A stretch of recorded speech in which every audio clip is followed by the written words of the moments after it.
Pagi itu, matahari baru saja muncul, menyinari pekarangan rumah Arini dan Damar dengan hangat. Suasana rumah kecil mereka biasanya penuh canda tawa. Arini, seorang wanita muda yang baik hati, selalu bangun lebih awal untuk menyiapkan sarapan bagi suaminya. Setiap hari, ia memastikan bahwa rumah mereka terasa nyaman dan hangat, mencerminkan cinta yang ia rasakan untuk Damar, suaminya. Damar, seorang pria yang dulu penuh kasih sayang, seringkali memeluk Arini dari belakang saat ia sibuk di dapur, berbisik lembut, "Kamu adalah segalanya bagiku." Namun, setelah 5 tahun pernikahan mereka yang seharusnya semakin indah, ada satu hal yang belum hadir dalam kehidupan mereka, seorang anak. Pada awalnya, mereka menikmati kebersamaan mereka tanpa terlalu memikirkan hal ini. Tetapi seiring berjalannya waktu, terutama setelah melihat teman-teman sebaya mereka yang telah memiliki anak, Arini mulai merasa cemas. Kekhawatiran itu perlahan menggerogoti hatinya, menumpuk seperti debu yang tak terlihat namun nyata. Arini telah mencoba berbagai cara, dari mengonsumsi ramuan herbal hingga menjalani berbagai pengobatan modern. Setiap kali datang bulan, harapannya hancur berantakan. Ia menatap kalender dengan air mata yang mengalir diam-diam, memastikan Damar tidak melihat kelemahan yang ia rasakan. Dia ingin tetap kuat, ingin tetap menjadi istri yang sempurna, seperti yang Damar harapkan, namun tidak hanya kegelisahan Arini yang tumbuh. Tekanan dari Bu Ratna, ibu mertua Arini, semakin besar dan semakin tak tertahankan. Bu Ratna adalah seorang wanita keras dan penuh ambisi. Bagi dia, memiliki cucu adalah kebanggaan yang tak ternilai. Awalnya, Bu Ratna hanya memberikan isyarat halus, percakapan singkat tentang pentingnya memiliki anak, doa-doa yang dipanjatkan dengan lantang saat acara keluarga. Tapi lambat laun, kata-kata Bu Ratna berubah menjadi sindiran tajam, terutama di hadapan anggota keluarga besar. "Lihat si Anya, sudah punya 2 anak, padahal menikahnya baru kemarin," katanya, seringkali diikuti dengan tatapan sinis ke arah Arini. Setiap sindiran itu seperti belati yang menghujam jantung Arini. Ia merasa kecil, tidak berharga, seolah-olah kegagalannya untuk hamil telah mencoreng nama baik keluarga suaminya. Bu Ratna tak pernah melewatkan kesempatan untuk menyalahkan Arini, menganggapnya sebagai sumber dari masalah yang mereka hadapi. Arini, yang dulu begitu ceria dan penuh semangat, kini mulai merasa rapuh dan tidak berdaya di rumahnya sendiri. Bagaimanapun juga, dia hanya menginginkan satu hal, cinta dan penerimaan dari orang-orang yang seharusnya menjadi keluarganya, tapi sebaliknya, dia hanya menerima tatapan dingin dan kata-kata yang menyakitkan. Hubungan dengan Damar juga perlahan merenggang, dan di setiap keheningan malam, Arini bertanya-tanya dalam hatinya, apakah ini semua salahku? Waktu terus berlalu, membawa serta beban yang semakin berat bagi Arini. Setiap kunjungan ke dokter membawa harapan baru, namun harapan itu selalu pupus oleh kenyataan pahit. Pada suatu hari yang seharusnya menjadi awal dari jawaban atas doanya, Arini dan Damar duduk di hadapan dokter kandungan yang telah mereka percayai selama ini. Setelah serangkaian tes dan pemeriksaan, dokter itu menarik napas panjang sebelum menyampaikan kabar yang mengubah segalanya. "Bu Arini, saya sangat menyesal. Berdasarkan hasil pemeriksaan, kemungkinan untuk Anda hamil sangat kecil. Ini adalah kondisi yang sulit dan tidak ada yang bisa dilakukan lebih lanjut," ucap dokter itu dengan suara penuh simpati. Kata-kata itu menghantam Arini seperti badai. Dunianya seketika runtuh. Seakan-akan semua impian yang ia bangun bersama Damar hancur berkeping-keping. Wajahnya pucat, matanya kosong, dan air mata yang ia tahan tak lagi bisa dibendung. Damar, yang duduk di sebelahnya, menggenggam tangan Arini erat-erat, mencoba menyalurkan kekuatannya. "Aku di sini untukmu, Rin. Kita akan melewati ini bersama," kata Damar, mencoba meyakinkan istrinya dan dirinya sendiri. Namun, meskipun Damar mengucapkan kata-kata penuh dukungan itu, Arini merasakan ada sesuatu yang berubah. Damar, yang dulu penuh cinta dan perhatian, kini tampak semakin jauh setiap harinya. Kata-katanya tidak lagi hangat, pelukannya tidak lagi menenangkan. Di balik sikapnya yang terlihat mendukung, Damar berada di bawah tekanan besar dari ibunya, Bu Ratna. Bu Ratna, yang tidak bisa menerima kenyataan bahwa menantunya mandul, semakin gencar menekan Damar. "Damar, kamu harus berpikir panjang. Keluarga kita butuh penerus. Bagaimana jika kamu mencari wanita lain? Seseorang yang bisa memberimu anak," desak Bu Ratna dengan nada tegas. Setiap kali mereka berbicara, Damar, yang awalnya berusaha setia dan mendukung Arini, mulai goyah. Kata-kata ibunya terus bergema di kepalanya, memunculkan rasa bersalah sekaligus keraguan. Akhirnya, di bawah desakan Bu Ratna, Damar mulai membuka hati dan pikirannya pada seorang wanita lain. Wanita itu adalah Siska, seorang kenalan lama Bu Ratna yang kini sengaja dikenalkan pada Damar. Siska adalah sosok yang berbeda dari Arini. Ia ceria, penuh percaya diri, dan yang terpenting, ia bisa memberikan apa yang tidak bisa diberikan oleh Arini. Seorang anak hari itu datang, saat Arini menemukan kenyataan yang lebih pahit dari apapun yang pernah ia bayangkan. Sepulang dari belanja di pasar, Arini memasuki rumahnya dengan perasaan aneh yang merayap di hatinya. Ia mendengar tawa yang asing dari dalam rumah, tawa seorang wanita. Dengan hati-hati, Arini melangkah ke ruang tamu, dan di sanalah ia melihatnya. Damar sedang duduk di sofa bersama seorang wanita muda yang tak ia kenal. Wanita itu adalah Siska. Di sisi lain ruangan, Bu Ratna duduk dengan tatapan penuh kemenangan. Arini terpaku di tempatnya, merasa seolah-olah dunianya runtuh sekali lagi. "Siapa dia, Damar?" tanya Arini. Suaranya bergetar menahan air mata. Damar tidak mampu menjawab, hanya menunduk dalam rasa bersalah yang mendalam. Bu Ratna yang angkat bicara, suaranya dingin dan tanpa rasa kasihan. "Ini Siska. Dia akan menjadi istri kedua Damar, dan dia yang akan memberiku cucu." Kata-kata itu menghantam Arini dengan keras. Tubuhnya gemetar, hatinya remuk redam. Bagaimana bisa ibu mertuanya, yang seharusnya menjadi pendukung dalam keluarga, malah menjadi pengkhianat yang membawa kehancuran dalam hidupnya?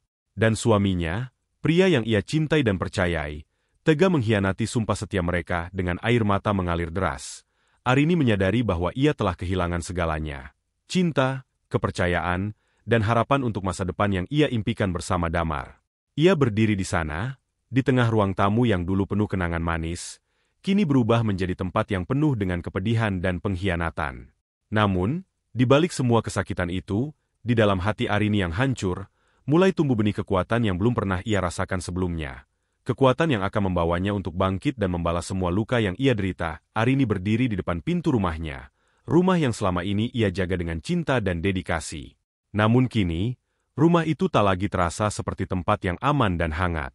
Setelah menyaksikan pengkhianatan Damar dan penghinaan dari ibu mertuanya, ia merasa seperti kehilangan bagian dari dirinya sendiri. Setiap sudut rumah yang dulu penuh kenangan manis, kini hanya menyisakan bayangan pahit dari rasa sakit yang tak terhingga.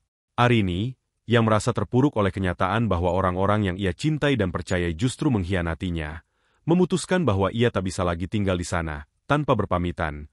Tanpa satu kata pun, Arini mengemasi barang-barangnya.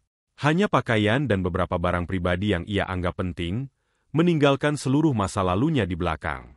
Ia melangkah keluar dari rumah itu dengan hati yang hancur. Setiap langkahnya terasa berat, seolah-olah ia meninggalkan seluruh hidupnya di belakang. Namun, di tengah kepedihan yang menusuk, ada tekad yang mulai tumbuh dalam dirinya, tekad untuk meninggalkan semua itu dan memulai kembali, meskipun ia belum tahu bagaimana caranya. Satu hal yang ia tahu pasti adalah ia tak akan kembali, dan ia tak akan lagi menjadi wanita yang lemah dan terluka. 1 tahun berlalu dengan cepat. Waktu yang dulu terasa lamban dan penuh derita kini, menjadi saksi dari transformasi luar biasa Arini. Wanita yang dulu penuh air mata dan keputusasaan, kini muncul sebagai sosok yang berbeda. Arini yang baru adalah wanita yang mandiri, kuat, dan penuh percaya diri. Ia tak lagi membiarkan dirinya ditentukan oleh pendapat orang lain, atau rasa sakit dari masa lalu. Dalam waktu 1 tahun itu, Arini telah membangun karir yang sukses di dunia bisnis. Ia tidak hanya memulihkan dirinya secara emosional, tetapi juga menjadi seorang pemimpin yang dihormati dan dikagumi banyak orang. Arini tak hanya sibuk dengan karirnya, ia juga mempersiapkan sesuatu yang lain, sebuah rencana untuk membuat Damar dan Bu Ratna menyesal atas apa yang telah mereka lakukan. Ia memulai rencana itu dengan hati-hati, setiap langkah dipertimbangkan dengan matang. Arini tahu bahwa kekuatan terbesar yang ia miliki sekarang adalah kemampuannya untuk mengendalikan nasibnya sendiri, dan ia bertekad untuk menggunakan kekuatan itu untuk membalas rasa sakit yang dulu menghancurkannya. Selama setahun itu, Arini tidak menunjukkan sedikit pun tanda-tanda dari masa lalunya yang terluka. Kepada dunia, ia adalah wanita yang telah sukses, seorang figur publik yang dihormati. Namun, jauh di dalam hatinya, Arini menyimpan setiap rasa sakit, setiap penghinaan, dan setiap air mata yang pernah ia jatuhkan sebagai bahan bakar untuk rencana balas dendamnya, 1 tahun setelah meninggalkan kehidupan lamanya, Arini kembali ke kota tempat semua kenangan pahit itu terjadi.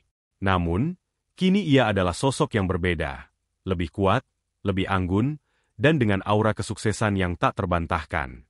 Dengan penampilan yang memukau, ia melangkah keluar dari mobil mewahnya, siap menghadapi masa lalu yang pernah menghancurkannya. Arini telah merencanakan momen ini dengan hati-hati, momen di mana ia akan memperlihatkan kepada Damar, Bu Ratna, dan semua orang yang pernah meremehkannya, bahwa ia telah berubah menjadi wanita yang jauh lebih kuat tanpa mereka. Acara bisnis besar itu diadakan di sebuah hotel mewah di pusat kota, tempat di mana para pengusaha dan figur publik ternama berkumpul. Undangan khusus dikirimkan kepada Damar dan keluarganya, dengan nama Arini tertera sebagai tamu kehormatan. Tidak ada yang menyangka bahwa wanita yang dulu mereka kenal sebagai istri yang lemah dan terluka kini, menjadi seorang yang sukses dan berpengaruh. Ketika Damar dan Bu Ratna tiba, mereka terkejut melihat betapa berbedanya Arini. Penampilannya memancarkan kesuksesan dan kepercayaan diri, seolah-olah ia adalah orang yang benar-benar baru. Arini, yang kini menjadi pusat perhatian, naik ke panggung untuk memberikan pidato singkat. Dengan senyum yang menawan, ia memulai dengan menceritakan perjalanannya dalam membangun karirnya, tanpa sekalipun menyebut masa lalu atau kesakitan yang pernah ia alami. Namun, setiap kata yang ia ucapkan penuh dengan kekuatan dan kepastian, menunjukkan bahwa ia telah menemukan kehidupan yang lebih baik tanpa orang-orang yang pernah mengkhianatinya. Kesuksesan bukanlah tentang seberapa banyak yang kita miliki, tetapi tentang bagaimana kita bangkit dari kejatuhan, ucap Arini dengan suara penuh keyakinan. Tatapannya sesekali mengarah pada Damar dan Bu Ratna. Dan saya berdiri di sini hari ini, sebagai bukti bahwa kekuatan sejati datang dari dalam diri kita sendiri. Damar yang duduk di barisan depan, merasakan gelombang penyesalan yang menghantam hatinya. Hidupnya bersama Siska tidak pernah seindah yang ia bayangkan. Siska, yang dulu tampak ceria dan penuh perhatian, ternyata hanya peduli pada harta benda yang bisa ia dapatkan dari Damar. Satu persatu, aset Damar mulai berkurang, dan ia mulai merasakan kekosongan yang semakin besar dalam hidupnya. Siska yang awalnya dianggap sebagai solusi, kini justru menjadi sumber dari kekacauan dan kesedihan dalam hidup Damar. Melihat Arini yang kini berdiri dengan penuh kebanggaan, Damar menyadari betapa besar kesalahannya meninggalkan wanita yang begitu tulus mencintainya.